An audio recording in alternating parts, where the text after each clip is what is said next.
Hello students, आज हम पढ़ने जा रहे हैं accounting standard 2 valuation of inventories.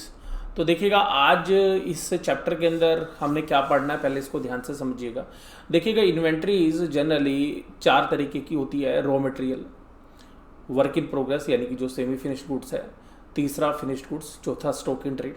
इसके अलावा देखिएगा जो स्टोर्स एंड स्पेयर पार्ट्स हैं वो भी अकाउंटिंग स्टैंडर्ड 2 में ही कवर होंगे, यानी कि इन्वेंट्री का ही पार्ट माने जाएंगे। इसके अलावा जो लूज टूल्स हैं जिनको कि फ्रीक्वेंटली जो है कंपनियां यूज़ करती हैं और वो बदलते रहते हैं, तो लूज टूल्स भी जो है इन्वेंट्री के अंदर ही आप इंक्लूड करेंगे। तो अकाउंटिंग स्टैंडर्ड 2 काफ़ी इंपॉर्टेंट है, क्योंकि अगर इन्वेंट्री की वैल्यूशंस को अगर आप बदल देंगे तो वो सीधा सीधा ग्रॉस प्रॉफिट और नेट रिजल्ट के रूप में नेट प्रॉफिट को बदल सकता है। तो अगर आपको किसी भी साल में अपने प्रॉफिट ओवर स्टेटेड करने हैं, आप केवल इन्वेंट्री की वैल्यू बढ़ा दीजिएगा, प्रॉफिट ओवर स्टेटेड हो जाएंगे। और अगर आपको लगता है कि प्रॉफिट को कम दिखाना है तो आप इन्वेंट्री की वैल्यू को कम कर देंगे। तो इसलिए इन्वेंट्री एक ऐसा माध्यम जो है पास्ट में रहा है जहां पर कि हमने देखा है कि बहुत सारे फाइनेंशियल फ्रॉड्स इन्वेंट्री की हेल्प से जो है किए गए। तो यहाँ पर इंस्टीट्यूट ने भी इस बात को ध्यान रखा और इंटरनेशनल जो अकाउंटिंग स्टैंडर्ड बॉडीज़ हैं उन्होंने भी ध्यान रखा कि इन्वेंट्रीज़ की जो वैल्यूशंस है उस पर एक स्पेशल केयर की जो है ज़रूरत है।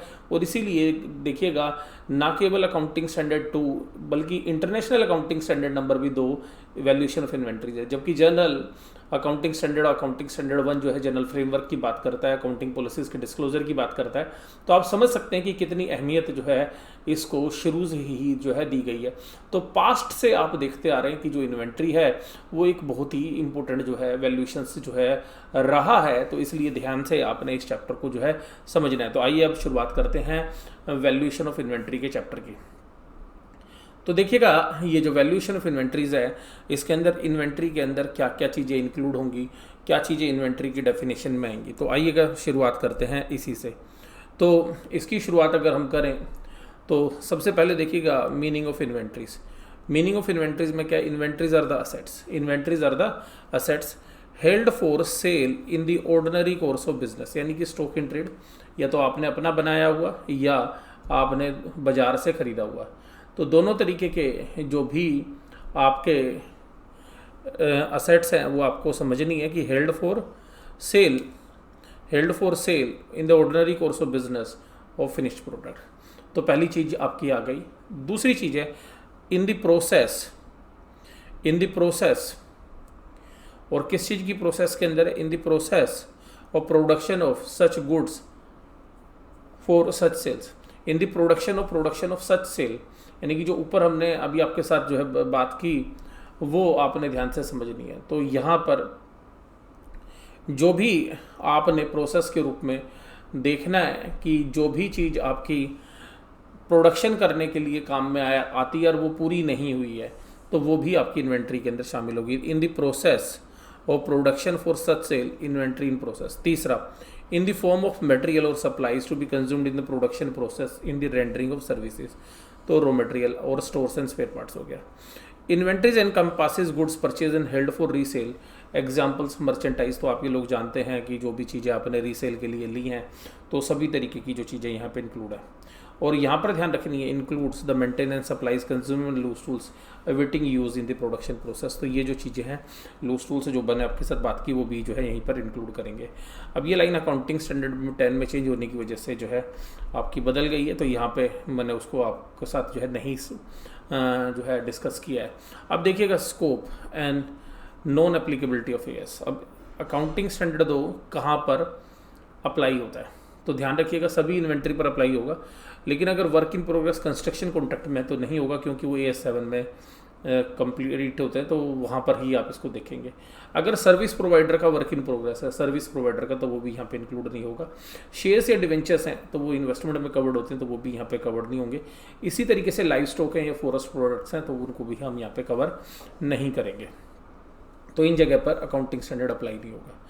अब अगला पॉइंट है जिसको हमें समझना है, नेट रियलाइजेबल वैल्यू। काफ़ी इंपॉर्टेंट पार्ट है। तो नेट रियलाइजेबल वैल्यू का मतलब होता है जब हम किसी इन्वेंट्री को बेचने के लिए जाते हैं तो जो बाजार से हमें वसूली होती है, वसूली जो मूल्य होता है उसको बोलते हैं net realisable value. Finished goods के केस के अंदर NRV का मतलब होता है, फिनिश्ड गुड्स के केस में NRV का मतलब होता है कि जो भी आप सेल करेंगे selling price, minus cost of sales, यानी कि जो इस सेल को करने के लिए जो भी कॉस्ट हमें बियर करनी पड़ रही है। तो जैसे कि एडवर्टीजमेंट के सेल्स कमीशन या कोई स्पेशल एडवर्टीजमेंट आपने करनी है उसके लिए, तो स्पेशल एडवर्टीजमेंट भी उसके दायरे में आएगी। इसी तरीके से आपको उसके ऊपर फ्रेट आउटवर्ड देना है, यानी कि किराया देना है। तो इस तरीके से जो शुद्ध रूप से आपके पास पैसे आने हैं उसको आप बोलते हैं एनआरवी। तो नेट रियलाइजेबल वैल्यू का मतलब फिनिश्ड गुड्स के मामले में सेलिंग प्राइस, और जो भी उसको सेल करने के लिए जो भी कमीशन देना है, जो भी उसका किराया देना है, कोई उसको पैकिंग करनी है, तो वो सब खर्चे अगर उसमें से माइनस कर दें तो उसको आप बोलते हैं एनआरवी। और वर्क इन प्रोग्रेस के मामले में भी सेलिंग प्राइस जो है इंपॉर्टेंट होता है। तो एनआरवी अगर वर्क इन प्रोग्रेस के मामले में निकालेंगे तो क्या होगा कि वहाँ पे सेलिंग प्राइस के साथ cost of related to sales तो है ही इंक्लूड, लेकिन कॉस्ट ऑफ कंप्लीशन है, क्योंकि वो कंप्लीट नहीं हुआ है तो कॉस्ट ऑफ कंप्लीशन, तो जो कंप्लीट करने में जो पैसे और खर्च होंगे वो माइनस कर देंगे। तो वर्क इन प्रोग्रेस के मामले में एनआरवी कैसे निकलेगी? Selling price minus expenses related to sales minus cost of conversion, यानी कि जो उसको कन्वर्ट करने में भी जो फर्दर खर्चा लगेगा। तो ध्यान रखिएगा ये एनआरवी जो है काफ़ी इंपॉर्टेंट है। और ये क्यों इंपॉर्टेंट है? क्योंकि जो इन्वेंट्री की वैल्यूशंस हैं वो सबसे पहला पैरामीटर ही यही है कि इन्वेंट्री को आप कैसे वैल्यू करते हैं। तो inventory is to be valued at lower of cost और एनआरवी। देखिएगा जब भी हम इन्वेंट्री की वैल्यूशंस करते हैं तो उसको कॉस्ट या एनआरवी जो भी कम होता है उस पर हम लेते हैं। तो पहला प्रिंसिपल अकाउंटिंग स्टैंडर्ड 2 का जो मैं आपके साथ डिस्कस कर रहा हूँ, ये क्यों लेते हैं ये भी ध्यान से समझिएगा। देखिएगा अगर आपकी कॉस्ट ज़्यादा है और आपने बाजार में उसका वसूल कर नहीं पाएंगे उसके पैसे, तो अल्टीमेटली आपको फ्यूचर में जाके लॉस होगा। तो हमारा जो प्रूडेंस है अकाउंटिंग का वो ये कहता है कि अगर फ्यूचर में कोई भी लॉस होने तो उसको आज ही रिकॉर्ड कर लो, और गेन होना है तो छोड़ दीजिए। तो इसका मतलब अगर बाजार में कीमत ज़्यादा है अगर उसको ले लोगे तो उसकी वजह से ग्रॉस प्रॉफिट या नेट प्रॉफिट ज़्यादा आ जाएगा। लेकिन अगर उसकी वसूली कम रेट पर होनी है तो इसका मतलब आपको भविष्य में तो प्रॉफिट होने वाले नहीं है, और जो स्टॉक आपने जो है दिखाया है आज की डेट में उसकी वजह से आपका जीपी अभी प्रेजेंट में बढ़ जाएगा। तो इसलिए आपने ध्यान रखना है कि अगर बाजार में कीमत ज़्यादा है तो आपने कॉस्ट लेनी है, और अगर बाजार में कीमत कम है यानी कि शुद्ध वसूली मूल्य जो है उसका कम होना है तो आप उसको एनआरवी पे लेंगे। तो ये सीधा सा प्रिंसिपल है। अब यहाँ पर आपने ध्यान रखना है कि जो भी कम होती है उस पर लेते हैं। The X limited is selling the refrigerator, purchase price of the refrigerator is 15,000। The refrigerator is to be delivered and installed to the customer house at free of cost, तो उसको तो फ्री ऑफ कॉस्ट देंगे। For the purpose of being paid 1,000 per refrigerator for delivery and installation, तो उसके लिए company को 1,000 खर्च करना पड़ता है। तो आप देखिएगा एनआरवी कितनी है इस के अंदर, तो एनआरवी देखिएगा यहाँ पर है 15,000 रुपये। 15,000 रुपये आप परचेज प्राइस है, सॉरी, उसको सेल कितने में करेंगे? The market price of the refrigerator 15,750, तो 15,750 रुपये में आप उसको बेचते हैं और 1,000 रुपये उस पर खर्च करते हैं, तो आपका एनआरवी हो गई 14,750 एनआरवी। और अब उसकी आपके लिए कॉस्ट प्राइस कितनी है? कॉस्ट है 15,000, तो कॉस्ट 15,000 है, एनआरवी कितना है? एनआरवी है आपका 14,750, तो किस पर वैल्यू करोगे? 14,750 पे या 15,000 पे, विच एवर इज लोअर। तो आपके पास 10 रेफ्रिजरेटर स्टॉक में बचे हुए हैं, तो उनकी वैल्यू आप कैसे डिटरमाइन करेंगे?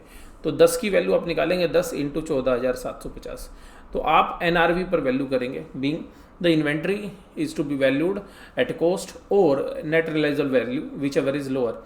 इन this case the inventory is valued at NRV which is 4,750 for 1 piece and for 10 units यानी कि 10 रेफ्रिजरेटर इट विल बी 1,47,500। तो ये बात हमने करी कि कैसे आप उसकी जो है वैल्यू निकालते हैं। अब बात ये आती है कि हमने अभी तो सीधा आपके साथ बात कर लेगी कॉस्ट की, लेकिन कॉस्ट में क्या इंक्लूड होता है ये भी तो एक इम्पोर्टेंट पार्ट है। अब कॉस्ट में क्या इंक्लूड होगा आइएगा इसकी बात करते हैं। The cost of inventory should be comprise all the cost of purchase. जब हम किसी इन्वेंट्री को खरीदते हैं बनाते हैं तो उसमें कौन से खर्चे होंगे? सारे खरीदने के खर्चे, cost of conversion and other cost incurred for bringing the inventory to present conditions and locations. तो गोदाम में मान लीजिएगा किसी माल को हम बनाकर तैयार करते हैं, तो जो खरीदने की कीमत है उसको फैक्ट्री में लाने का फ्रेट इनवर्ड दिया, फैक्ट्री में तैयार करने में जो पैसे लगे उसको फैक्ट्री में तैयार करके यहाँ से गोदाम तक पहुँचाया गया यानी कि वेयर हाउस तक जहाँ पर वो माल जाएगा। तो ये जो सारे खर्चे हैं ये सब जो गोदाम में पहुँचने से पहले हुए हैं वो सब आपके खर्चे हैं इन्वेंट्री कॉस्ट। लेकिन जिस गोडाउन में वेयर हाउस में माल रखा हुआ है that expenses is related to selling, तो वो खर्चा आप जो है इन्वेंट्री की कीमत में शामिल नहीं करते हैं। तो आइए अब इनकी सिलसिलेवार तरीके से बात करते हैं। परचेज प्राइस के अंदर क्या include, the cost of purchase including the purchase price including duties and taxes. अगर उस पर कोई ड्यूटीज या टैक्सेस लगे हैं तो वो ऐड कर देंगे, लेकिन अगर वो रिफंडेबल है तो वो नहीं होंगे शामिल। मान लीजिएगा आपका वैट या सर्विस टैक्स जाता है और वो रिफंडेबल है, तो रिफंडेबल वाला नहीं करेंगे, other than those subsequently recovered by the enterprise from the taxing authorities. Freight inwards आप ऐड करेंगे, और other expenditure directly attributable to the acquisitions और ट्रेड डिस्काउंट्स और रिबेट्स, ड्यूटी ड्रॉबैक्स, अगर कोई भी बेनिफिट आपको मिलते हैं तो वो आपको कॉस्ट में से माइनस कर देने। तो कॉस्ट काफ़ी इंपॉर्टेंट जो है पार्ट है हमारे लिए। उसके बाद अगर हम आगे बात करें तो कन्वर्जन की कीमत। कन्वर्जन की कीमत के अंदर जनरली वेजेस और ओवरहेड्स की बात होती है। तो वेजेस जो है डायरेक्टली जो है डायरेक्ट कॉस्ट होती है, आप लोग जानते हैं इसको। तो the cost of conversion of inventories include cost directly related to the units of production such as the direct labor. उसका they also include a systematical allocation of fixed assets, variable production overhead that are incurred in converting the material into the finished goods, और बाकी ऐसे खर्चे जो को उसको convert करने के लिए चाहिए। तो सीधी सी बात है, उसमें अगर कोई मशीनरी यूज़ हो रही है उसका डेप्रिसिएशन, अगर उसके प्रोडक्शन में कोई भी आप खर्चे कर रहे हैं, यानी कि सुपरवाइज़र लग रहा है, फोरमैन लग रहा है, कोई इनडायरेक्ट लेबर लग रही है, तो सब उसको इंक्लूड करेंगे। इसके अलावा variable production overheads are assign to each unit of production on the basis of actual use of production facilities. और वेरिएबल ओवरहेड ध्यान रखिएगा एक्चुअल यूज़ पर आएंगे। किस पर आएंगे? एक्चुअल यूज़ पर। लेकिन इसी के साथ साथ एक फैक्ट्री ओवरहेड्स का फिक्स्ड पोर्शन, यानी कि प्रोडक्शन ओवरहेड का वो पोर्शन जो फिक्स्ड नेचर का है। अब फिक्स्ड नेचर के प्रोडक्शंस के अंदर ध्यान रखने वाली बात ये होती है कि जब हम प्रोडक्शन करते हैं तो हमारा जो प्रोडक्शन होता है वो एक नॉर्मल कैपेसिटी पर हम प्रोड्यूस करते हैं, लेकिन कभी प्रोडक्शन नॉर्मल कैपेसिटी से ज़्यादा हो जाता है और कभी नॉर्मल कैपेसिटी से कम होता है। तो हमें ऐसे में ओवरहेड कैसे लेनी है? तो ओवरहेड कॉस्ट पर यूनिट आप प्री डिटरमाइंड रेट से ही लेंगे। ध्यान रखिएगा, तो जो नॉर्मल कैपेसिटी से प्री डिटरमाइन ओवरहेड रेट निकाले हैं उसी से आप इन्वेंट्री की कीमत में उसको शामिल करेंगे। तो ध्यान रखिएगा, लेकिन अगर आपने प्रोडक्शन नॉर्मल कैपेसिटी से ज़्यादा कर लिया है, किससे ज़्यादा कर लिया? नॉर्मल कैपेसिटी से ज़्यादा, तो फिर एक्चुअल आउटपुट के बेसिस पर आप कॉस्ट को निकालेंगे। ध्यान से समझिएगा, मैं आपको बात बताता हूँ तो आपको चीज़ समझ में आएगी। मान लीजिएगा हम खर्चे करते हैं 60,000 रुपये फिक्स प्रोडक्शन ओवरहेड में, और हमारी नॉर्मल प्रोडक्शन यूनिट है 10,000। तो हम जो कॉस्ट पर यूनिट निकालेंगे, जिस यूनिट को हम प्रोड्यूस कर रहे हैं उसके अंदर 60,000 डिवाइडेड बाय 10, तो इसका मतलब हमारी जो फिक्स्ड ओवरहेड कॉस्ट है वो 6 रुपये पर यूनिट होगी। लेकिन मान लीजिएगा आपका जो प्रोडक्शन है वो 10,000 की जगह 12,000 हो जाता है, तो आपकी जो प्रोडक्शन कॉस्ट पर यूनिट होगी वो हो जाएगी 60,000 डिवाइडेड बाय 12,000, यानी कि 5 रुपये पर यूनिट हो जाएगी। लेकिन किसी भी कारणवश स्ट्राइक या लॉकआउट या किसी भी कारणवश मान लीजिएगा हमारा ये जो प्रोडक्शन लेवल है ये केवल और केवल 5,000 यूनिट का होता है। कितने यूनिट का होता है? 5,000 यूनिट का। तो आप क्या करेंगे? तो यहाँ पे कॉस्ट पर यूनिट क्या होगी? 60,000 डिवाइडेड बाय 5 नहीं होगी, 60,000 डिवाइडेड बाय 10, यानी कि 6 रुपये ही रहेगी। कितनी रहेगी? 6 रुपये। और आपने 5,000 यूनिट बनाई है, तो आपकी प्रोडक्शन कॉस्ट में तो खाली 5,000 इंटू 6 30,000 जाएंगी, लेकिन खर्चा एक्चुअल आपने 60,000 किया है, लेकिन आपने नॉर्मल कैपेसिटी से कम काम किया है।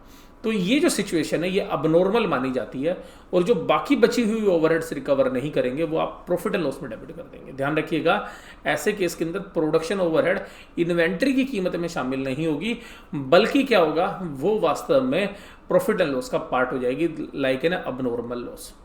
तो इन्वेंट्री की कीमत में कितनी ओवरहेड्स आपने इंक्लूड करनी है? जो ओवरहेड जनरली तो हम क्या करते हैं, पूरे खर्चे 60,000 डाल देते हैं P&L में, और इन्वेंट्री की कीमत में हम 6 रुपये पर यूनिट के हिसाब से ऐड कर देंगे। तो 5,000 इंटू 6 30,000, तो वो तो अल्टीमेटली क्या हो गई? वो तो आपको एडजस्ट होगी, 60 डेबिट करके 30 क्रेडिट कर दी, लेकिन जो बाकी 30,000 बची वो P&L में रह गई। तो कहने का मतलब ये है कि जो आपने क्लोजिंग इन्वेंट्री कैलकुलेट करनी है वो नॉर्मल कैपेसिटी पे करनी है, चाहे आपका प्रोडक्शन कम हो या बराबर हो। लेकिन अगर प्रोडक्शन ज़्यादा हो जाए, एक्चुअल में हो जाए, तो कॉस्ट पर यूनिट जो है वो फिर एक्चुअल प्रोडक्शन के बेस पर कैलकुलेट करनी है, राइट। तो ये है पॉइंट नंबर 4। तो आपको ये बात समझा दी मैंने। उसके बाद देखिएगा, अगर यहाँ पे अभी मैं इस क्वेश्चन की बात करूँगा, क्वेश्चन नंबर 2 देखिए, द कंपनी इनकर्ड 20 लाख रुपए से fixed production overhead per year. It normally produce 1 lakh unit in a year. तो नॉर्मली 1 लाख करती है, तो देखिएगा अगर 20 लाख को डिवाइड करेंगे 1 लाख से तो हमारी फिक्स्ड ओवरहेड आती है 20 रुपये। अब ये कहता है in 2001 however the production has been 40,000 unit. तो देखिए अगर 40,000 यूनिट भी हुई है तो वो तो कम है, तो भी हमें 20 रुपये ही लेना है। तो अब देखिएगा आपसे पूछ रहा है कि अगर हमारे पास क्लोजिंग स्टॉक में 10,000 यूनिट है तो कॉस्ट पर यूनिट क्या होगी। तो देखिएगा cost per unit, the cost unit is below, sorry, और वैल्यू ऑफ क्लोजिंग स्टॉक निकालने। तो वैल्यू ऑफ क्लोजिंग स्टॉक देखिएगा मटेरियल कीमत में शामिल होगा, लेबर 250 ये कन्वर्जन कॉस्ट में शामिल हो गई, फिक्स प्रोडक्शन ओवरहेड आपने 20 लाख का क्या कर दिया, 20 रुपये हो गया फिक्स प्रोडक्शन, और फिक्स्ड एडमिनिस्ट्रेशन, और एडमिनिस्ट्रेशन के खर्चे हम शामिल नहीं करते हैं। तो 770 रुपये के जो खर्चे हैं वो इंक्लूड हो गए इन्वेंट्री की कीमत में, और आपके पास 10,000 यूनिट बची हैं तो 10,000 से आप मल्टीप्लाई कर देंगे। तो आपके दिमाग में एक बात आ रही होगी कि सर जब उसने 40,000 यूनिट बनाई है, 40,000 यूनिट बनाई है और उसका जो खर्चा आपने 20 रुपये के हिसाब से लिया है तो वो तो 8 लाख ही आया, तो बाकी 12 लाख कहाँ गया। तो 12 लाख का जो इम्पैक्ट है वो P&L में चला जाएगा। तो जनरली हम क्या करते हैं कि P&L में तो हमने पूरे डालने हैं 20 लाख, लेकिन इन्वेंट्री की कीमत में जो हमने 20 रुपये एडजस्ट कर लिए हैं तो वह ultimately closing stock credit side आता है, तो वो 20 रुपये तो एडजस्ट हो जाते हैं। तो यहाँ पर जो असर हुआ वो ये हुआ कि इन्वेंट्री 20 रुपये के हिसाब से ऐड हुई, ना कि हम ऐसा करते कि 20 लाख को जो है 40,000 से डिवाइड कर देते, और 40,000 से जब डिवाइड करते 20 लाख को तो 50 रुपये पर यूनिट आ जाती, जिससे कि इन्वेंट्री की कीमत बढ़ जाती है। तो अकाउंटिंग स्टैंडर्ड कहता है कि ऐसा आपने कभी नहीं करना। लेकिन अगर प्रोडक्शन बढ़ गया, अगर मान लो अभी हमारा 1 लाख यूनिट की जगह हम 2 लाख यूनिट का प्रोडक्शन करने लगते तो इसका मतलब आपका खर्चा ही कम हुआ है, तो आपको कम खर्चे पर ही इन्वेंट्री की कीमत में उसको शामिल करना है। चलेंगे उसके बाद देखिएगा कि अगर आप चीज़ें बनाते हैं प्रोसेस में और 2 मटेरियल निकल जाते हैं, जैसे प्रोसेस कॉस्टिंग में आप पढ़ते थे कि आपके जो आउटपुट है वो 2 प्रोडक्ट निकल कर आ गए, तो आपको ये कहता है कि देखिएगा वहाँ पर जो भी प्रोडक्शन की कॉस्ट है वो आप अप्रोप्रिएट बेसिस के ऊपर जो है आप रिकॉर्ड करेंगे। और उसके बाद अगर आपके पास वहाँ पे बाय प्रोडक्ट्स निकल जाते हैं, एक तो मेन प्रोडक्ट या जॉइंट प्रोडक्ट निकलते हैं और बाकी बाय प्रोडक्ट निकलते हैं, तो कहता है कि जो बाय प्रोडक्ट की अगर वैल्यू कैसी है, वैल्यू नहीं रखती है, वेस्ट की तरह है, तो आप उसको मटेरियल की कीमत में से माइनस कर देंगे, और जो बाकी मेन प्रोडक्ट या जॉइंट प्रोडक्ट है उनकी कीमत के अंदर उसको जो अपोर्शनमेंट कर देंगे। तो ये आपने ध्यान रखना है। लेकिन अगर बाय प्रोडक्ट जो है वो भी मेन प्रोडक्ट की तरह सेल हो रहा है तो उसको एज ए जॉइंट प्रोडक्ट मानते हुए उसकी आप कॉस्ट को निकाल लेंगे। तो हालांकि इस कंसेप्ट के ऊपर जो सवाल जो है जनरली आपका आता नहीं है, ये CA फाइनल लेवल में जो है इस तरीके के क्वेश्चंस पूछे जाते हैं। उसके बाद है अदर कॉस्ट। और कौन सी कॉस्ट है जो इन्वेंट्री की कीमत में शामिल होंगी? Other cost that are included in the cost of inventory to the extent they are incurred in bringing the inventory to their present location and conditions. आप देखिएगा प्रेजेंट कंडीशन और लोकेशन में लाने का मतलब क्या है। देखिएगा आपका फैक्ट्री है साहिबाबाद के अंदर, गाजियाबाद में, और वहाँ से जो आपका वेयर हाउस है वो है आपका साहिबाबाद इंडस्ट्रियल एरिया फेस 1 के अंदर आपकी फैक्ट्री, और फेस 2 में आपका गोदाम है। तो फेस 1 से फेस 2 के गोदाम तक अगर जब आप माल लेके जाएंगे, तैयार माल भी, तो वहाँ तक लेके जाने के जो खर्चे हैं वो भी आपके क्या होंगे, वो भी आपकी इन्वेंट्री की कीमत में शामिल होंगे। तो वहाँ पे जो रिक्शा का खर्चा है, किराया, या अगर इवन आपके वहाँ पे एडमिनिस्ट्रेशन के लोग लगे हुए हैं, यानी कि कुछ ऐसे लोग आपने एडमिनिस्ट्रेशन में से एक व्यक्ति को जो है हफ्ते के अंदर एक दिन, जिस दिन इन्वेंट्री वहाँ पे शिफ्ट होती है, उस दिन की सैलरी जो है सीधा जो है उसी पर्पज़ के लिए दी जाती है। तो ऐसे केसेस में जो एडमिनिस्ट्रेटिव ओवरहेड भी directly allocated to the inventory, वो भी उसके अंदर आप जो है ऐड कर देंगे। नॉर्मली एडमिनिस्ट्रेटिव ओवरहेड्स ऐड नहीं होते इन्वेंट्री की कीमत में, लेकिन अगर एडमिनिस्ट्रेटिव ओवरहेड्स स्पेसिफिकली किसी पर्पज़ के लिए दिए जा रहे हैं तो भी वो इन्वेंट्री की कीमत में शामिल हो जाएंगे। तो प्रेजेंट कंडीशन या लोकेशन में पहुंचाने तक, यानी कि गोदाम में पहुंचाने तक के लिए जो रिक्शा वाला है उसका हिसाब रखना, टेम्पो वाले का हिसाब रखने के लिए भी जो एडमिनिस्ट्रेशन है वो अगर काम कर रहा है और स्पेसिफिकली अलोकेट कर रहे हैं, तो यहाँ पे एडमिनिस्ट्रेटिव ओवरहेड भी इंक्लूड हो सकते हैं। नॉर्मली एडमिनिस्ट्रेटिव ओवरहेड इंक्लूड नहीं होते, लेकिन अगर क्वेश्चन कभी भी कहता है कि स्पेसिफिकली एडमिनिस्ट्रेटिव ओवरहेड्स उस इन्वेंट्री को प्रेजेंट कंडीशन या लोकेशन में पहुंचाने के लिए दी गई है, तो आप उसको ऐड कर देंगे। It may be appropriate to include the overheads other than the production overhead or the cost of designing product specific customers in the cost of inventory। अगर किसी का डिज़ाइन बनाया है, आर्किटेक्ट लगा आपके पास, या कोई नक्शा आपने बनवाया, या कोई डिज़ाइनिंग आपने की, जैसे आप मान लीजिएगा कपड़े ही सीलते हैं और कोई स्पेशल जो है फैशन डिज़ाइनर की हेल्प से जो है आपने पर्टिकुलर जो है किसी व्यक्ति की शादी के कपड़े सीले, तो जो फैशन डिज़ाइनर को जो आपने पैसे दिए हैं, तो वो जो पैसे हैं वो आपको भी इन्वेंट्री की कीमत में ऐड कर देने हैं। Interest cost and inventory valuation, देखिएगा इन्वेंट्री की जो कीमत होती है वो इंटरेस्ट को इंक्लूड नहीं करती। लेकिन एक बात ध्यान रखना है कि जो अकाउंटिंग स्टैंडर्ड 16 आपने पढ़ा था कि अगर इन्वेंट्री एक सब्सटेंशियल टाइम पीरियड लेती है फॉर कंप्लीशन, तो that will be the treated as an qualifying assets. और अगर वो क्वालिफाइंग असेट्स के दायरे में आती है, A16 में, तो उसके लिए लिया गया पैसा बोरोइंग कॉस्ट हो जाएगा, और बोरोइंग कॉस्ट जो है कैपिटलाइज होती है, तो इस केस के अंदर इन्वेंट्री की कीमत में जोड़ी जा सकती है। नॉर्मली इंटरेस्ट की कीमत कभी भी इन्वेंट्री की कीमत में शामिल नहीं होगी, except accounting standard 16 qualifying assets अगर वो है तो, अदरवाइज वो शामिल नहीं होती है। अब कौन सी कीमतें हैं, कौन सी कॉस्ट है जो आप रिकॉर्ड नहीं करेंगे इन्वेंट्री के अंदर, ये सबसे खास बात ध्यान से सुननी है। तो देखिएगा abnormal amount of waste material, अगर कोई भी अबनॉर्मल लॉस हो गया है, वेस्ट हो गया है, तो वो आपने नहीं लेना। कोई भी स्टोरेज या गोडाउन के खर्चे हैं वो नहीं लेने। लेकिन ध्यान रखिएगा फैक्ट्री से गोडाउन तक पहुंचाने में, प्रेजेंट कंडीशन या लोकेशन में पहुंचाने तक के खर्चे जो हैं ऐड होंगे। एडमिनिस्ट्रेटिव ओवरहेड्स नहीं होंगे, they do not contribute the bringing the inventory to their present condition और लोकेशन, जो कि प्रेजेंट कंडीशन या लोकेशन पहुंचाने से संबंधित नहीं है। लेकिन ध्यान रखिएगा एडमिनिस्ट्रेटिव ओवरहेड्स अगर प्रेजेंट कंडीशन या लोकेशन पहुंचाने के लिए खर्च की गई हैं तो वो ऐड होंगी। वही मैं बात आपके साथ कर रहा था अभी जो पीछे मैंने बात की। सेलिंग एंड डिस्ट्रीब्यूशन कॉस्ट, जो सेलिंग एंड डिस्ट्रीब्यूशन खर्चे इन्वेंट्री कीमत में नहीं होंगे। Fixed manufacturing overhead not allocated to production, तो जो आपको बताया मैंने कम प्रोडक्शन की वजह से जो फिक्स्ड ओवरहेड आप यूज़ नहीं कर पाए हैं तो वो अलोकेट नहीं करेंगे।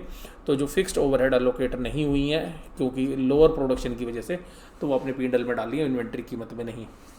Interest cost of non qualifying assets, तो जो इंटरेस्ट कॉस्ट है नॉन क्वालिफाइंग एसेट्स की वो भी नहीं आएंगी, तो ये आपने ध्यान से देखना है। अब बात करते हैं यहाँ पर कि जब इन्वेंट्री की वैल्यूएशंस होगी तो कौन कौन से फॉर्मूले जो है हमारे काम के हैं। तो सबसे पहले इन्वेंट्री जो है, अगर सबसे पहली चीज़ हम देखते हैं कि इन्वेंट्री को स्पेसिफिक आइडेंटिफिकेशन मेथड से जो है आपको वैल्यू करना चाहिए। स्पेसिफिक आइडेंटिफिकेशन मेथड वहीं पर लग सकता है जहाँ पर कि आप स्पेसिफिक काम अपने अलग अलग कस्टमर्स के लिए करते हैं। मान लीजिएगा एक टेलर राम के लिए, श्याम के लिए, मोहन के लिए, सीता के लिए अलग अलग कपड़े सिलता है। अब उसमें से कोई व्यक्ति हो सकता है कि वो पहले आया और वो इन्वेंट्री नहीं लेके गया, कोई बाद में आया और वो कपड़े सिलवा के चला भी गया। तो यहाँ पे देखिए ना तो फर्स्ट इन फर्स्ट आउट लगता है ना लास्ट इन फर्स्ट आउट। तो इसीलिए इन्वेंट्री के अंदर वैल्यूएशंस करते वक्त अगर आप सामान को पहचान सकते हैं कि कौन सी इन्वेंट्री किससे रिलेटेड है, तो ऐसे केसेस के अंदर हमेशा स्पेसिफिक आइडेंटिफिकेशन मेथड लगाना चाहिए। यानी कि जो माल जिसका तैयार किया गया था उसकी कॉस्ट उसी में लोकेट होगी, और जो माल वास्तव में बच गया है वो आपकी इन्वेंट्री की कीमत में इंक्लूड होगा। तो इन्वेंट्री में केवल वही माल होगा जो बचा हुआ है। तो अगर आप 150 ग्राहकों के लिए अलग अलग स्पेसिफाइड जो है वर्क करते हैं और उसमें से 80 ग्राहक अपना सामान लेके गए, तो आप उन 80 ग्राहकों को पहचानोगे कि किसका कौन सा सामान था, और जो 70 बच गए हैं उनका सामानों को अलग पहचानोगे। उन 70 की जो वैल्यू है वो आपकी इन्वेंट्री में आएगी।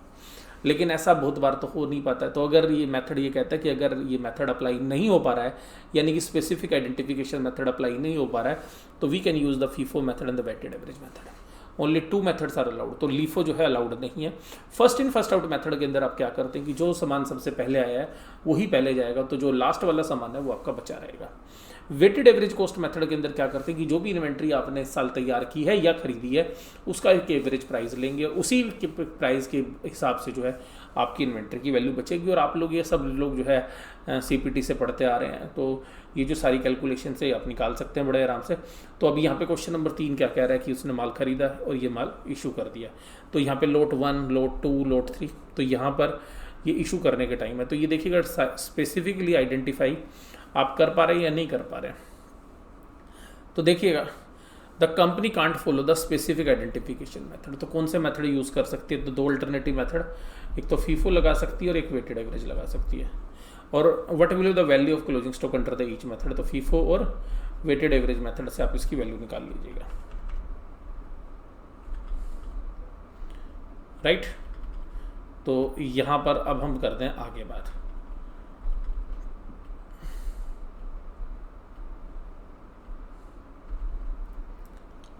उसके बाद है techniques of measurement of cost. देखिएगा इस तरीके का क्वेश्चन आपके एग्जाम में नहीं आता, कंसेप्ट के लिए मैंने आपको दे दिया जो पिछला सवाल था। उसका the techniques of measurement of cost. तो देखिएगा यहाँ पे अल्टरनेटिव 2 मेथड्स भी जो हैं दिए गए हैं कि अगर कंपनी इन मेथड्स को ऊपर वाले को यूज़ नहीं कर पा रही है तो company can use the standard cost method. ये स्टैंडर्ड कॉस्ट मेथड ये कहता है कि जो भी आपकी इन्वेंट्री है उसका जनरली एक प्राइस होता है, कभी थोड़ा बहुत ऊपर हो जाता है, कभी थोड़ा बहुत नीचे हो जाता है, तो आप एक प्राइस रख लेंगे, उसी प्राइस के ऊपर आप जो है शो करेंगे। जैसे मान लीजिएगा आप अपने घर में नमक यूज़ करते हैं, तो नमक जनरली 20 या 30 रुपये, 20 रुपये का जो नॉर्मल प्राइस है शायद, तो 20 रुपये का जो है नमक जो है 1 किलो आता है, तो वो प्राइस ज़्यादा ऊपर नीचे फ्लक्चुएट होता नहीं है। आप देखेंगे तो 2-4-5 साल से एक ही जैसे प्राइस चल रहे होते हैं। तो ऐसे केसेस के अंदर कंपनियां जहां पर कि इन्वेंट्री की वैल्यूएशन में फ्लक्चुएशंस नहीं है, तो जो भी वैल्यूएशन है वो स्टैंडर्ड रेट से कर सकती हैं, तो ये भी अलाउ किया गया है। उसके बाद देखिएगा जहाँ पर लार्ज इन्वेंट्री होती है, जैसे कि आप देखिएगा बिग बाज़ार है या डी मार्ट है, तो ऐसी जगह पर आप वहाँ पे जाएंगे तो उनकी जो इन्वेंट्रीज़ हैं वो लाखों की संख्या में है, छोटे मोटे सारे प्रोडक्ट्स मिलाओगे तो लाखों की संख्या में, तो उन सभी की जो है इन्वेंट्री वैल्यूएशन कर पाना बड़ा मुश्किल है। तो ऐसे केसेस में एक मेथड और दिया गया है जिसका मेथड का नाम है रिटेल मेथड। तो ये जो रिटेल मेथड है इसके अंदर हम एक अंदाजे से वैल्यू निकालते हैं। तो हम सबसे पहले ये डिटरमाइन करना पड़ता है कि कंपनी की ग्रोस प्रॉफिट रेशियो कितनी है। तो ये जो ग्रोस प्रॉफिट रेशियो है उसके हिसाब से हम निकालते हैं कि सेल्स में से हम जो भी कंपनी का डिजायर्ड जीपी है वो माइनस कर देते हैं, तो हमारे पास कॉस्ट ऑफ सेल्स आ जाती है। तो जो इन्वेंट्री आपके पास शुरू में थी और जो कॉस्ट ऑफ सेल्स जो परचेज की थी वो आपके पास टोटल वैल्यू थी जो इस साल आपने खर्च की, उसमें से जो आपने बेच दिया कॉस्ट ऑफ सेल्स को आप माइनस कर देंगे तो आपके पास क्लोजिंग इन्वेंट्री बच जाएगी। तो अल्टीमेटली जो COGS का फॉर्मूला बचपन से यूज़ कर रहे थे उसी से ये कैलकुलेशन होती है। आइएगा बात करते हैं, लेकिन ये केवल तभी आपने लगाना है कि जब आपका रिटेल बिजनेस है। अब देखिएगा क्वेश्चन नंबर 4। तो क्वेश्चन नंबर 4 के अंदर रिटेल बिजनेस जो है उसके अंदर देखिएगा ओपनिंग स्टॉक 20,000 है, पेंट परचेज है 1 लाख का, सेल्स है 160 की, क्लोजिंग स्टॉक की वैल्यू है नहीं, और ये जो रिटेल आउटलेट है यहाँ पे 50% की GP रेशियो है। तो इसका मतलब आपने 1,60,000 की जो सेल की है उसमें से आपका GP कितना रहा होगा 50%, यानी कि 80,000। तो आपकी वैल्यू बची COGS 80,000। तो इसका मतलब जो आपने माल बेचा इस साल 80,000 का, लेकिन आपके पुराना माल और ख़रीदा हुआ माल 1,20 का था, तो 1,20,000 के माल में से 80,000 का माल आपने बेच दिया, तो आपकी क्लोजिंग इन्वेंट्री हो गई 40,000 की। तो इस तरीके से आप जो है इन्वेंट्री की वैल्यू निकालेंगे। अब देखिएगा नेट रियलाइजेबल वैल्यू, इस पॉइंट को हम पहले भी डिस्कस कर चुके हैं, लेकिन अगर नेट रियलाइजेबल वैल्यू की बात करें तो क्या पूरी इन्वेंट्री को जोड़ के नेट रियलाइजेबल वैल्यू निकलेगी?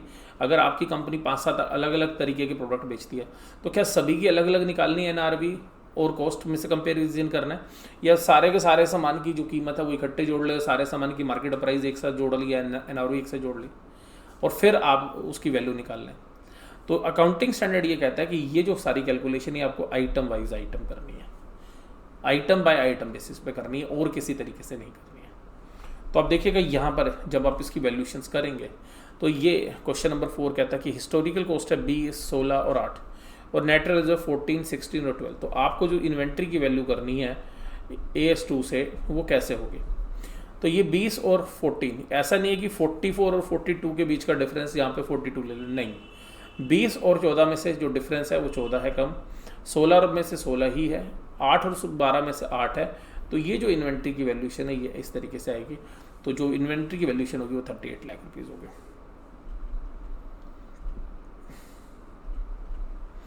उसके बाद देखिएगा अभी इसी अगले सवाल की तरफ हम बढ़ते हैं। ये काफ़ी अच्छा क्वेश्चन है, इसको आप इम्पोर्टेंट भी लगा लीजिएगा।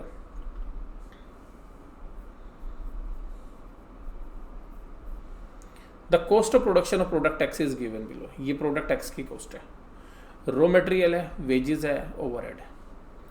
250 रुपये में सामान बनता है। The replacement cost of raw material is 110, यानी कि अगर उस मटेरियल को आज बदल दें तो 110 रुपये में उसकी कीमत आती है। There were 1000 units of raw material, 1000 unit है रॉ मटेरियल की। ध्यान से समझना है अब आपने, ये बहुत अच्छा क्वेश्चन है, मैं आपको बता भी रहा हूँ। The value of closing stock of the raw material, value of closing, calculate the value if the finished goods is sold at 275 per unit and the closing stock of raw material,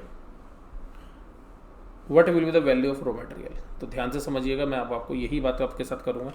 ये the finished sold at 230 per unit, what will the value of closing stock of raw material. मैं आपको closing stock of raw material की value भी बताऊंगा और आपको finished goods की भी बताऊंगा कि किस तरीके से आपने वैल्यू करनी है।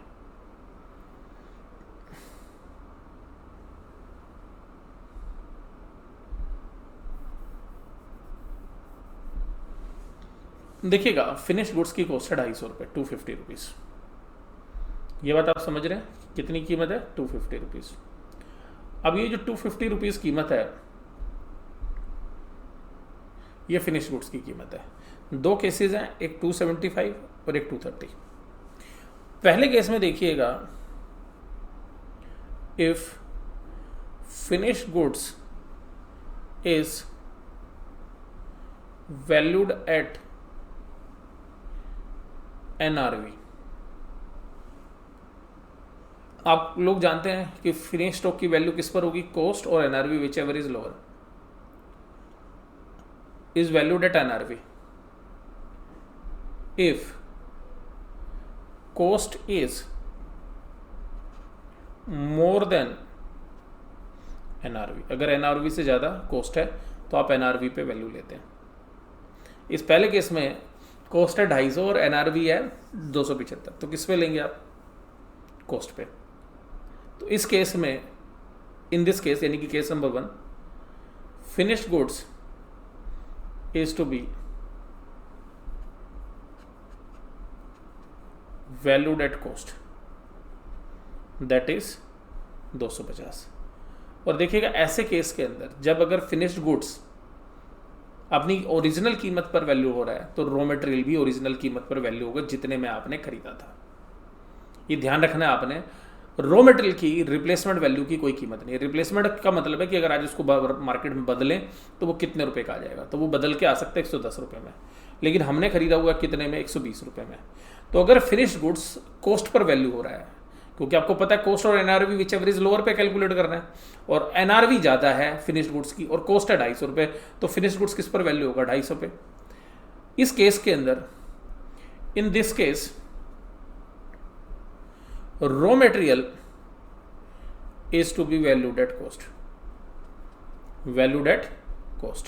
तो इसकी वैल्यू हो जाएगी 120 रुपये इंटू 1000, यानी कि दैट इज 1,20,000, दैट इज 1,20,000। तो यहां पर 1,20,000 रॉ मटेरियल की वैल्यू होगी। लेकिन एक दूसरा केस है, if the finish goods is valued at NRV because the cost is less than, because cost is more than NRV। अगर कॉस्ट ज़्यादा है NRV से तो क्या करोगे, the finish goods is to be valued at NRV और cost whichever is lower. In that case, ध्यान से सुनिएगा, in that case the raw material is to be valued at replacement cost. अगर finish goods की बाजार में कीमत कम हो चुकी है तो ध्यान रखिएगा उसके अंदर जो लगा हुआ रॉ मटेरियल उसकी कीमत भी कम हो गई होगी। इसका मतलब है कि अगर finish goods is valued at NRV, अगर फिनिश गुड्स किस पर वैल्यू हो रहा है, NRV पर, then the raw material is to be valued, then raw material is to be valued at replacement cost। ध्यान से सुनिएगा मेरी बात, और इसको थोड़ा स्लो करके जो है आप इसको लिख भी लीजिएगा।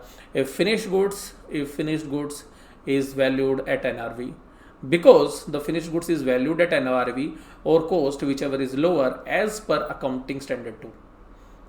if NRV is valued at cost, then raw material is to be valued at replacement cost of raw material, right? तो in this case the value of raw material will be, raw material की जो value होगी वो 110 रुपये के हिसाब से आंकी जाएगी, 110 इंटू 1000 यानी कि 1,10,000। अब आगे बात करते हैं क्वेश्चन नंबर 6। अभी NRV जैसा कराया था तो इसको आप कर लेंगे, इसका आंसर भी दिया हुआ है। अब देखिएगा क्वेश्चन नंबर 7। एन एंटरप्राइज है it stock of 10,000 cement bag at a cost of 180 per bag. That cement is delivered at the buyer doorstep at a cost of 10 per bag. 10 रुपये हमारा रिक्शा का किराया लगता है और सेलिंग प्राइस 187 रुपये है। तो NRV कितनी होगी, NRV हो गई हमारी 187 रुपये माइनस 10 रुपये यानी कि 177 रुपये, और कॉस्ट कितनी है 180 रुपये कट्टे की। 187 बिकता है, 10 रुपये रिक्शा के हमें देने पड़ते हैं, 177 रुपये में मिलते हैं। बाजार में कीमत 177 रुपये हमें वसूल होती है और हमारी कॉस्ट है 180। तो इन्वेंट्री किस पर वैल्यू होगी 177 रुपये पे। कितने बैग बचे हुए हैं 10,000 बैग बचे हुए, तो 10,000 बैग की जो इन्वेंट्री होगी वो 177 रुपये के हिसाब से कैलकुलेट होगी 17,70,000 में, राइट। अब जनरली क्लासिफिकेशन क्या करते हैं, तो मैंने आपको बताया कि इन्वेंट्री की जो क्लासिफिकेशंस हैं वो इस तरीके से करते हैं। हालांकि अब एक फिनिश्ड गुड्स में 2 हो गए हैं, एक फिनिश्ड गुड्स हो गया, एक स्टॉक इन ट्रेड हो गया। तो raw material, work in progress, finish goods में 2, stores and spare parts and lost tools. तो इस तरीके से आप क्लासिफिकेशन जो है करते हैं। अब आइएगा कुछ और क्वेश्चंस की बात मैं आपके साथ करता हूँ, ध्यान से समझिएगा। मई 2013 में आया हुआ क्वेश्चन है। अब हम बात करेंगे ऐसे क्वेश्चंस जो कि आपके एग्जाम से रिलेटेड क्वेश्चंस हैं। तो देखिएगा, सबसे पहले March 31, 2013 the business firm find that the partly finished goods as on that date is 530 रुपये। पार्टली फिनिश्ड यानी कि WIP। The unit can be finished in 2013 by additional expenditure of 310 per और खर्च कर सकते हैं। Unit can be sold for 750 subjected to 4% brokerage on selling. The firm seeks your advice. The amount at which the unfinished units is to be valued in the preparation of final account. The desirability of other products in the finished goods. तो देखिएगा, चाहे inventory WIP की हो चाहे finished goods की हो, other than raw material जो भी इन्वेंट्रीज होती हैं are to be valued at cost और NRV whichever is lower. तो NRV क्या होगी? NRV of this is 750 is the selling price, लेकिन उसको कंप्लीट करने में अभी हमें 310 रुपये और चाहिए और 4% की ब्रोकरेज हमें देनी है। तो 750 का 4% अगर हम ब्रोकरेज देंगे कमीशन के रूप में तो दैट इज़ 30 रुपये। तो इस WIP की NRV कितनी है? 750 माइनस 310 माइनस 30 दैट इज़ 410। तो नेट रियलाइज्ड वैल्यू है 410 रुपये। तो आपकी कॉस्ट कितनी है? कॉस्ट है 530। तो आप इस गुड्स को किस पर वैल्यू करेंगे? 410 पर यूनिट पे या 530? तो ये जो वर्क इन प्रोग्रेस है is to be valued at 410 रुपये पर यूनिट इंस्टेड ऑफ 530 रुपये। द डिजायरेबिलिटी और otherwise producing the finished unit. देखिएगा, ये एक तरीके से थियोरेटिकल क्वेश्चन है। डिजायरेबिलिटी है या नहीं है पूछ रहा है, मैनेजमेंट का सवाल है कि क्या बनाना चाहिए नहीं बनाना चाहिए। तो आंसर इज दिस कि यहाँ पे बहुत सारे कंपोनेंट है कि कॉस्ट से अगर ज़्यादा पड़ रही है तो नहीं बनाना चाहिए, लेकिन फिर भी जो कॉस्टिंग के बाकी प्रिंसिपल्स हैं कि अगर आपकी उसकी ब्रेक इवन यूनिट या उसको आप बंद कर देंगे तो बाकी कॉस्ट क्या बियर करनी पड़ेंगी। तो ये मैनेजमेंट से रिलेटेड क्वेश्चन है। तो जनरली प्रोड्यूस नहीं करना चाहिए, लेकिन फिर भी आपको देखना है कि अगर मार्जिनल कॉस्टिंग में जैसा आपने पढ़ा हुआ था कि अगर किसी प्रोडक्शन को अगर आप शट डाउन कर दें तो भी जो है फिक्स नेचर के खर्चे होते हैं, तो उन सबको कंसिडर करते हुए देखना पड़ेगा कि फिनिश्ड गुड्स को प्रोड्यूस करना है या नहीं है। बट नॉर्मली ऐसे आइटम को फिनिश्ड में प्रोड्यूस नहीं करते हैं, क्योंकि अगर आपको उसमें पैसे ही कम वसूल होना है उससे ज़्यादा आपका खर्चा हो जाना है। उसके बाद देखिएगा क्वेश्चन नंबर 9। देखिए question number 9 insurance claim chapter का है। हालांकि यहाँ इंश्योरेंस क्लेम में मैंने सिमिलर क्वेश्चन आपको करा रखा है, तो वहाँ से आप इसको कवर करेंगे। तो यहाँ पे वो 3500 जो है राइट ऑफ करके नॉर्मल और अब नॉर्मल 2 तरीके के आइटम्स हैं, उस तरीके से इस क्वेश्चन को सोल्व करेंगे और इन्वेंट्री की वैल्यू निकाल लेंगे आप। तो ये क्वेश्चन इंश्योरेंस क्लेम से रिलेटेड है, वहाँ पे आप देखिएगा इसको। Question number 10। क्वेश्चन नंबर 10 है PQR limited construct A special unit for sale. आपने अब एक पर्टिकुलर ग्राहक के लिए कोई माल बना रहे हो, तो क्या मटेरियल शामिल होगा? Answer is yes. Direct expenses होंगे? यस। तो 16 लाख ऐड होने, 3 लाख भी ऐड होने। Direct labour 1/15 of the labour chargeable to the construction. तो इस काम को करने के लिए हमें 1/15 पैसा खर्च करना पड़ा। तो 6 लाख का 15 से डिवाइड कर दिया तो ये हो गया 40,000। हाँ जी, ये भी आ गया। Total administrative expense 4% connection directly relate करता है चार्जेबल टू कंस्ट्रक्शन, तो 9 लाख का 4% 36,000 ये भी आ जाएंगे। उसके बाद depreciation on assets use for construction. जो हमने असेट्स कंस्ट्रक्शन में बनाई है उसका जो डेप्रिसिएशन लगे, यानी कि जिस असेट्स को यूज़ करके इसको बनाया गया है, तो बताइए कि यहाँ वैल्यू क्या आएगी। तो इन्वेंट्री की वैल्यू इन सब का जो टोटल है वो आपकी इन्वेंट्री की वैल्यू आ जाएगी। उसका है क्वेश्चन नंबर 11। तो क्वेश्चन नंबर 11 भी आप जो है करेंगे, इसमें ये फीफो और लीफो से जो है सोल्व होने वाला है। तो फीफो लीफो के ऊपर बेस्ड क्वेश्चन है, तो इसको आप सोल्व करेंगे। अब देखिएगा, मैं अब एक बेहतरीन क्वेश्चन आपको कराने जा रहा हूँ, इसको ध्यान से समझिएगा। ये फिर एक इंपॉर्टेंट क्वेश्चन आपके लिए है। Yashwats gives the following information relating to items forming part of the inventory. As on 31/3/2015, his factory produced product X using raw material A. तो एक रॉ मटेरियल A को वो यूज़ करते हैं और यूनिट को बनाते हैं। उनके पास 600 यूनिट है रॉ मटेरियल की, जो कि 120 रुपये के हिसाब से खरीदी गई हैं, और रिप्लेसमेंट कॉस्ट है उसकी 90 रुपये। अगर आज उस मटेरियल को बदलें तो वो मटेरियल सस्ता हो चुका है बाजार में, यानी कि इसकी अदला बदली करें तो 90 रुपये मिल सकता है वो। 500 यूनिट्स ऑफ फिनिश्ड गुड्स जो है उनके पास है, जो पार्टली फिनिश्ड मतलब WIP, और कॉस्ट इनकर्ड टिल डेट अभी तक 260 रुपये उस पर खर्च कर चुके हैं। These unit can be finished by next year, additional cost of 60 रुपये, एक्स्ट्रा 60 रुपये खर्च करके और बन सकती है वो, तो उसकी भी NRV निकालनी पड़ेगी। और finished goods at A total cost of 300, the expected selling price was 300। Sorry का मतलब है कि देखिएगा आपका कीमत NRV जो है फिनिश्ड गुड्स की किसके ऊपर है, कॉस्ट पे वैल्यू करोगे या NRV पे? तो NRV इज़ 300 रुपये और उसकी कॉस्ट है 320। तो सबसे पहली बात करते हैं फिनिश्ड गुड्स किस पर वैल्यू होगा, बताइए।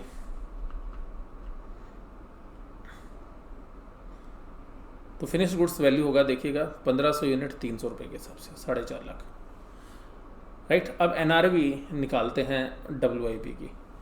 तो WIP की NRV निकालेंगे तो क्या होगा, WIP की NRV निकालेंगे तो अभी 260 रुपये तो खर्च कर चुके हैं, 60 और खर्च करने हैं।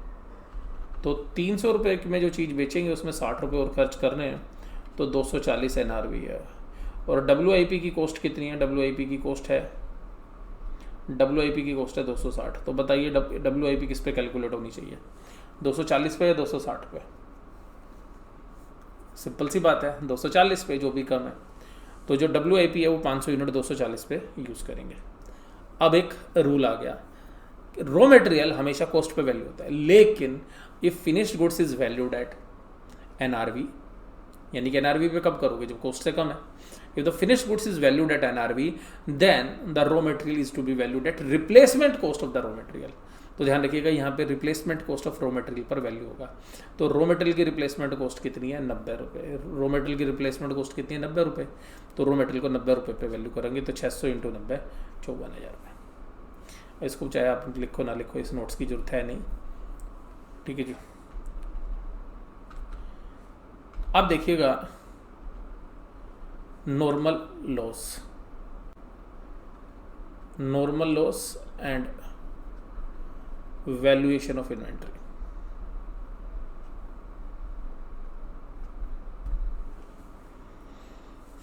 देखिएगा जी, Capital Cables Limited has a normal wastage of 4% in the production process. Normal wastage 4% है प्रोडक्शन प्रोसेस में। During the year 2013-14 company issued 12,000 metric ton of raw material costing 150 रुपये। At the end of 630 metric ton of wastage was in stock. The accountant would to know how to treat the wastage in the books. तो देखिएगा, ध्यान रखिएगा, जो normal loss है देखिएगा वो अलग से आपने कैलकुलेट नहीं करना होता, अब नॉर्मल लॉस अलग से निकालते हैं। तो देखिएगा सबसे पहले कॉस्ट ऑफ मटेरियल कैसे निकालेंगे। कॉस्ट ऑफ मटेरियल निकलेगा आपके पास, जो भी आपके पास रॉ मटेरियल था वो 12,000 × 150, लेकिन इसकी ये जो कीमत है वो नॉर्मल लॉस एडजस्ट करने के बाद लगाई जाएगी। यानी कि 12,000 की कीमत आपने खर्च की 150, लेकिन आपका 4% नॉर्मल लॉस हो जाता है। नॉर्मल लॉस ऐसा लॉस होता है जिस लॉस को आप बचा ही नहीं सकते, दैट इज़ इनहेरेंट लॉस, यानी कि उस प्रोडक्शन प्रोसेस में होगा ही होगा। तो यहाँ से ध्यान से समझिएगा, तो 12,000 का 4%, तो 4% होता है 480। तो इसका मतलब ये जो कीमत है ये 12,000 में से 480 निकालने के बाद जो आएगी वो निकाली जाएगी।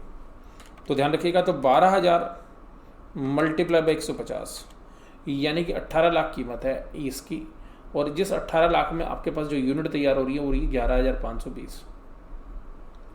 तो 18 लाख डिवाइडेड बाई 11,520, तो ये वैल्यू आ रही है 156 रुपये 25 पैसे। तो देखिएगा फिनिश्ड गुड्स जो वैल्यू होगा वो 156 रुपये 25 पैसे के हिसाब से वैल्यू होगा। अब इसके अलावा अब नॉर्मल लॉस भी है जो P&L में जाएगा। नॉर्मल लॉस की कोई कैलकुलेशन नहीं करते, अब normal loss charge to P&L। तो जो चार्ज टू P&L होगा अब नॉर्मल लॉस, उसको ध्यान से देखना वो कैसे होगा। अब normal loss charge to P&L कैसे होगा, अब normal loss charge to P&L होगा 156 रुपये 25 पैसे, और जितनी यूनिट अब नॉर्मल लॉस में चलेगी, तो वेस्टेज है 630 का, तो 630 में से 480 तो आपका नॉर्मली लॉस है, वो तो होना ही होना था, तो 150। तो जनरली ये प्रोसेस कॉस्टिंग में भी जो आप सवाल करते थे उस तरीके से भी सोल्व करोगे तो आपका हो जाएगा 156.25 × 150। तो ये जो लॉस आ रहा है ये आ रहा है 23437। तो ये आपने कॉस्टिंग P&L में डाल देना है अब नॉर्मल लॉस, और बाकी इन्वेंट्री की वैल्यू 156 रुपये 25 पैसे से होगी। तो यहाँ पे बताया नहीं है कि कितनी यूनिट बची हुई हैं, तो केवल आपसे वो पूछ रहा है कि the treatment of normal loss. तो normal loss is not separately calculated but it is to be adjusted with the cost of inventory. तो कॉस्ट ऑफ इन्वेंट्री के साथ एडजस्ट हो जाता है and that's why the cost per unit is to be calculated is 156.25। तो normal loss का impact ये होता है कि जो कॉस्ट पर यूनिट है वो बढ़ जाती है, तो 150 रुपये से बढ़कर वो कितनी हो गई 156 रुपये 25 पैसे। तो नॉर्मल लॉस अलग से कोई कैलकुलेट नहीं होगा। और इस 156 रुपये 25 पैसे की वजह से क्या होगा, जो भी इन्वेंट्री बचेगी लास्ट में वो 150 के हिसाब से कैलकुलेट नहीं होगी बल्कि 156 रुपये 25 पैसे के हिसाब से होगी। और दूसरी बात, जो एक्स्ट्रा यूनिट लॉस हो गई जो हमें नॉर्मली हमने एक्सेप्ट कर रखी थी उसके अलावा, वो फिर हमारा लॉस है, उसको हम P&L में चार्ज कर देंगे।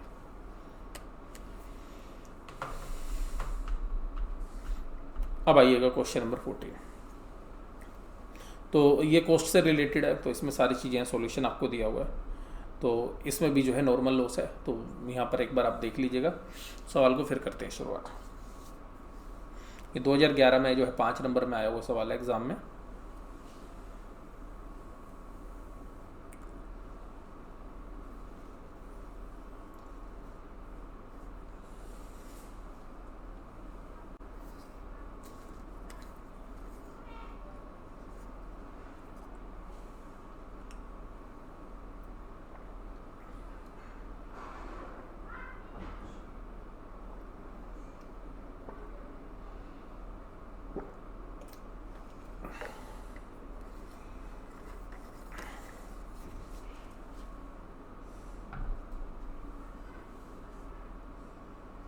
एक बार पढ़िए, इसको सोल्व करिए आप।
करें शुरुआत।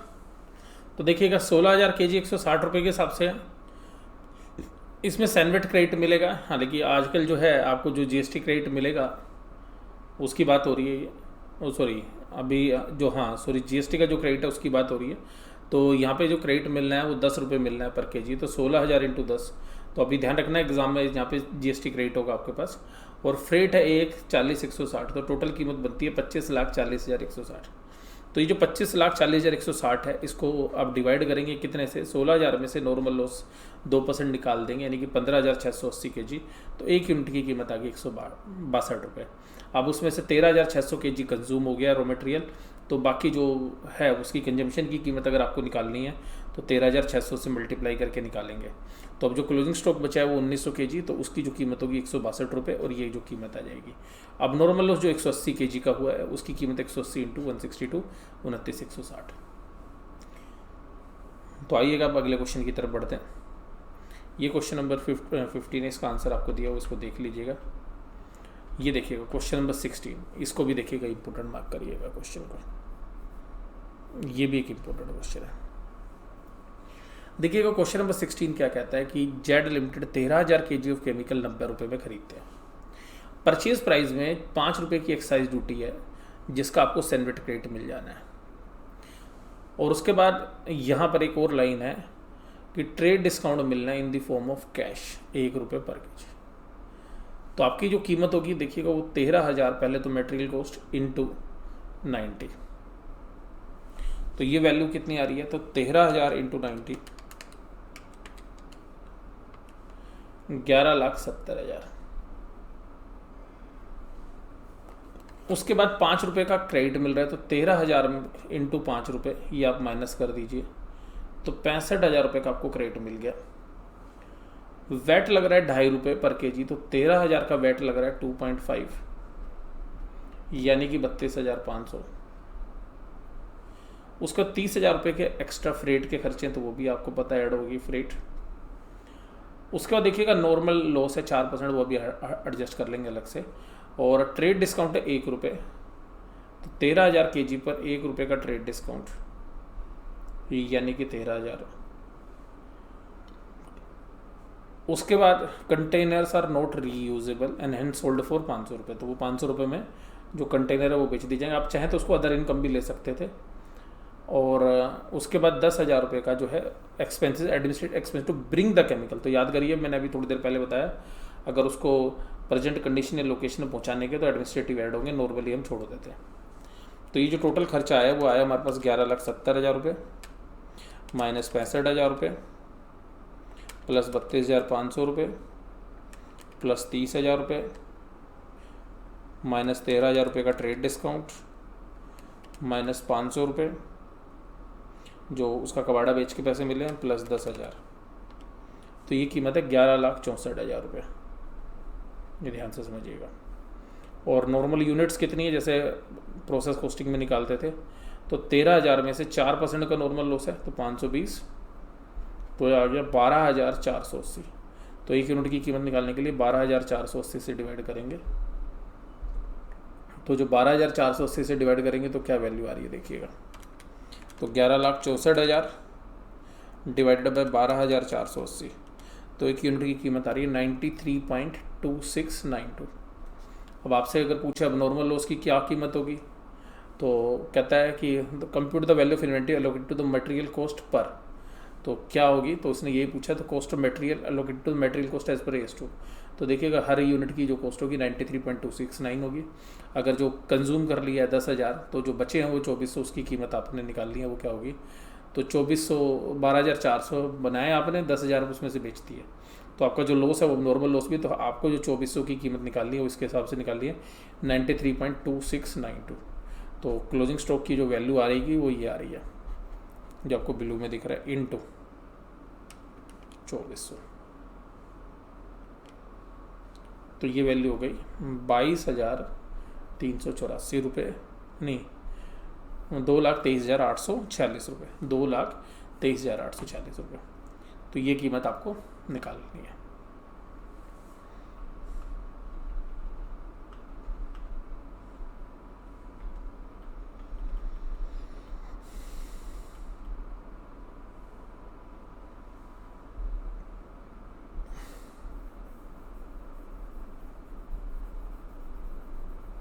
अब देखिए अगले क्वेश्चन की तरफ, तो काफ़ी इंपॉर्टेंट क्वेश्चन है ये भी जो मैं अभी आपको करा रहा हूँ।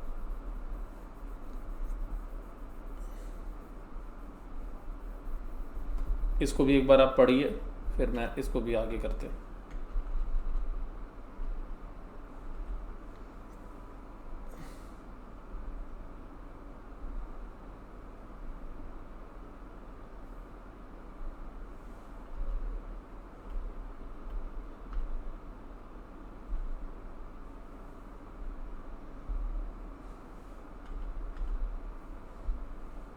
तो इस पूरे सवाल को एक बार पढ़ के आपने सोल्व करना है।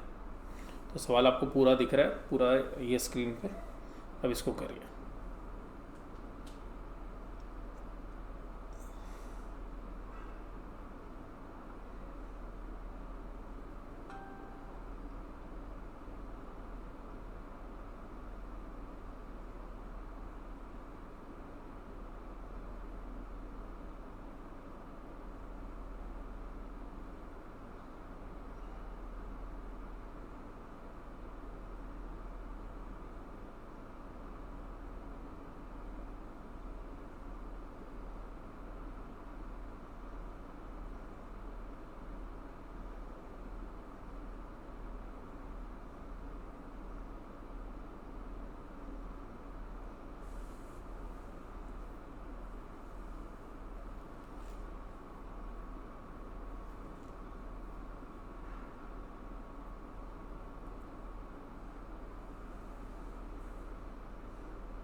तो देखिएगा इस क्वेश्चन में कि क्लोजिंग बैलेंस है आपका 500 रुपये, सॉरी 500 यूनिट है। कॉस्ट प्राइस है 200 रुपये इंक्लूडिंग एक्साइज ड्यूटी, और एक्साइज ड्यूटी 10 रुपये है। CENVAT credit is receivable excise duty paid, तो उसमें एक्साइज ड्यूटी ऑलरेडी इंक्लूड है, तो 10 रुपये इसमें से घटा देंगे आप, जैसे पिछले सवाल में था। फ्रेट 20 रुपये है। अनलोडिंग चार्जेस, उतारने खर्चे ये भी ऐड हो गए, तो इन सबको जोड़ लो। तो 190 प्लस 20 प्लस 10, तो इसकी जो कीमत आ गई है वो 220 आ गई replacement cost of raw material, और सॉरी कॉस्ट ऑफ मटेरियल, और रिप्लेसमेंट कॉस्ट है 150 रुपये। ये तो आ गई रॉ मटेरियल से रिलेटेड। अब देखिएगा finished goods, finished goods 1200 unit है और रॉ मटेरियल कंज्यूम्ड है 220, ये निकाल भी दिया है इसने, ये वही है। 60 रुपये लेबर है और 40 रुपये डायरेक्ट ओवरहेड है। तो इसकी जो कीमत है वो कितनी है फिनिश्ड की, देखिएगा 220 प्लस 60 प्लस 40, तो 320 रुपये पर यूनिट है फिनिश्ड गुड्स की। अब फिक्स्ड ओवरहेड है 2 लाख रुपये ऑन द नॉर्मल कैपेसिटी, तो फिक्स्ड ओवरहेड है तो 320 में अब देखिएगा 2 लाख रुपये की नॉर्मल कैपेसिटी है 20,000, तो उससे डिवाइड कर दीजिएगा, दैट इज़ 10 रुपीज़, तो कितना हो गया 330 रुपये। तो 330 रुपये इसकी कीमत है। अब आप कहता है कि calculate the value of closing stock when NRV is 400 रुपये। अगर NRV 400 यानी कि 300 रुपये से ज़्यादा है, तो देखिएगा फिनिश्ड गुड्स की वैल्यू होगी आपकी 1200 यूनिट इंटू कॉस्ट जो कि 330 रुपये है, और रॉ मटेरियल जो 500 है वो भी कॉस्ट पर वैल्यू होगा, जिसकी कॉस्ट है 220 रुपये। तो ये हो गया फिनिश्ड गुड्स की कीमत पहले केस में, केस 1 में। अगर अब केस 2 में देखें कि अगर फिनिश्ड गुड्स NRV 300 रुपये पे, तो देखिएगा जो मैंने आपको थियोरेटिकल अभी बताया आपको सारा, वो देखिएगा तो 320 पे, तो फिनिश्ड गुड्स कितने पे लिखा जाएगा, 300 पे, 300 इंटू 1200। और रॉ मटेरियल किस पे वैल्यू करोगे इस केस के अंदर, रॉ मटेरियल वैल्यू करोगे रिप्लेसमेंट कॉस्ट में, रिप्लेसमेंट कॉस्ट है 150 रुपये, तो जो 500 यूनिट है वो आप करोगे 150 रुपये पे वैल्यू। तो इस तरीके से ये कॉस्ट ऑफ इन्वेंट्री आ गई दोनों। ये फिर देखिएगा नॉर्मल लॉस का जो क्वेश्चन है, तो ये आपका AS2 हो गया कंप्लीट। लेकिन फिर भी मैं आपको एक बार आपके RTP में जो क्वेश्चन हैं उनको दिखाता हूँ। तो ये ओल्ड कोर्स की जो RTP है उससे जो है मैंने लिए, तो ये आप डाउनलोड कर सकते हैं, नेट पे उपलब्ध है। तो इसमें कौन से क्वेश्चंस हैं वो देख लीजिए आप, तो इससे भी आप एक बार रिवाइज कर लेंगे। तो जो मोस्टली क्वेश्चंस मैंने नहीं कराए हैं उनके भी जो सवाल आंसर वो यहीं पे हैं। तो वैसे तो ज़्यादा कुछ है ही नहीं। पहला सवाल है कि इन्वेंट्री में क्या शामिल नहीं है, तो वो आपको बता दिया है कि कौन सी चीज़ें इन्वेंट्री की कीमत में शामिल नहीं होती। अब नॉर्मल जो चारों पॉइंट जो है मैंने किताब में दिए हुए, तो ये सवाल आपका हो गया, ये हम ऑलरेडी कर चुके हैं। उसके बाद देखिएगा अगला क्वेश्चन है NRV और हिस्टोरिकल वैल्यू, ये वाला क्वेश्चन भी हम कर चुके हैं। उसके बाद x limited 40 kg till March 75% of the stock were sold, the company disclose the closing stock of 10 lakh. अब 40 लाख में से 75% जो है वो बेच चुके हैं, तो 10 लाख की वैल्यू वो बता रहे हैं कि बची है। The expected sale value is 11 lakh, लेकिन उस माल को बेचेंगे तो वो 11 लाख का बिकेगा। तो NRV उसकी है 11 लाख, लेकिन 10% कमीशन लगेगा, तो 1.1 का कमीशन लगेगा, तो ये बचा 9.9 लाख का। तो बताइए इन्वेंट्री किस पर वैल्यू होनी चाहिए, NRV पर या कॉस्ट पर, जबकि कॉस्ट है 10 लाख, तो अल्टीमेटली 9.9 लाख पे होगा। तो जो सवाल में अकाउंटेंट ने किया वो गलत है, तो उन्होंने जो वैल्यू 10 लाख पे वैल्यू की दैट इज रॉन्ग।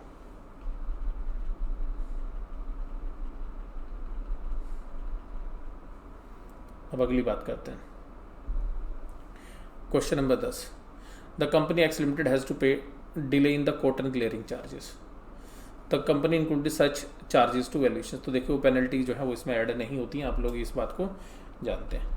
ये 5000 मीट्रिक टन वाला क्वेश्चन है, ये अभी हम कर चुके हैं।